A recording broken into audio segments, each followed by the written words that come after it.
Hi, I'm Yoram Solomon, the founder of the Trust Building Institute, and I'm here to show you how to become a more trustworthy team member. This video is part of a series based on the book Can I Trust You? 67 plus 1 habits that will make you a trustworthy team member. If you are more trustworthy, your team will have better trust. Teams with higher trust are 64% more productive and get 59% more autonomy. In a high trust team, you will feel 76% more engaged, 74% less stressed, 40% less burned out. You'll get 106% more energy and 29% more job satisfaction. The Trustactions model. After years of research, I developed the following model. I found that this model applies to every relationship. In this book, I applied it to the team or collegial peer relationship. I like to look at trust as a cycle. Your trustworthiness may cause a teammate to trust you, which will reinforce your trustworthiness, especially since you quickly realize that your trustworthiness leads to a better willingness or ability to hold constructive disagreement, which leads to better productivity, creativity, success, and overall job satisfaction. On the other hand, your untrustworthiness may cause your teammate to distrust you, which will only reinforce your untrustworthiness. As a result, you will typically operate in either cycle with any teammate. Most likely, you will be in the same cycle with all of your teammates.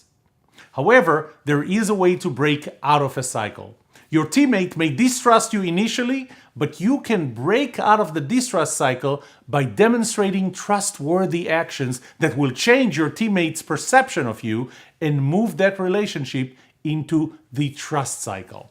In this book, I will teach you 67 habits that will help you get there and stay there. Unfortunately, your teammate may begin by trusting you, yet your untrustworthy actions will cause them to distrust you. Don't do that. Follow the advice in this book. Learn and practice the habits described in it. Building trust happens during every interaction with every teammate, but also before and after those interactions. I call the factors that build or destroy trust during an interaction transactional factors, and those that take place outside of an interaction contextual factors. There are 3 factors in each category. Each one of them has the potential to build or destroy trust. The contextual factors include competence, shared values, and fairness or symmetry. Competence is the extent to which your teammates believe that you know your job as part of that team and that you are good at it. It is contextual because your teammates don't care how well you play golf. Well, typically. Shared values are the extent to which your teammates believe you have their best interests in mind because you are like them and therefore you value the same things. Some values are universal, some are individual, like personality types, and some are interpersonal and unique to the combination of you and any specific teammate. Fairness and symmetry is the extent to which you are equal in your relationship. Your teammates need to feel that your relationship is based on fairness and symmetry and that both of you have something to gain from a successful outcome and both of you have something to lose if the outcome is not successful. Fairness and symmetry may occur in other areas than compensation or office size to still matter. The transactional elements occur during every interaction between you and your teammate, and it includes time, intimacy, and positivity. Time, simply put, is the amount of time that you and your teammates spend together interacting. The more time you spend together, the more opportunity you have to gain their trust. A significant component of the time factor is the first impression. Not all time has the same impact on building trust. You don't get a second chance to make a first impression. The first impression you make has the highest impact on your trustworthiness. Intimacy is the level of interaction that you have, whether text messages and emails are at the bottom, the lower end of the spectrum, phone calls above it, and face-to-face meetings at the top or very close to it.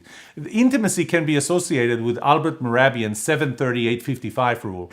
7% of likability is attributed to the words you use, 38% to your tone of voice, and 55% to your body language. Positivity is not referring to the positivity of the situation you are in, but rather to your teammates' view of the positivity of your behavior during the interaction with them. Once you left the meeting, did your teammates have a positive or negative impression of you, specifically your competence, shared values, or fairness?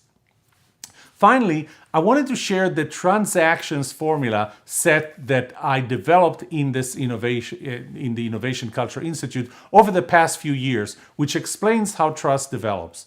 Explaining this formula set and how it evolved and what each part of it means is beyond the scope of this book or this video, but I wanted you to get a glimpse of it and realize that such a formula set does exist. As much as it would be nice and clear, great for my OCD, each of the following 67 habits does not squarely fit in only one of the 6 trust actions categories. These habits cut across them, and I've put each one of them under only one category just to eliminate redundancy. For more, text the word trust to 21,000. That's trust to 21000. Thank you for watching.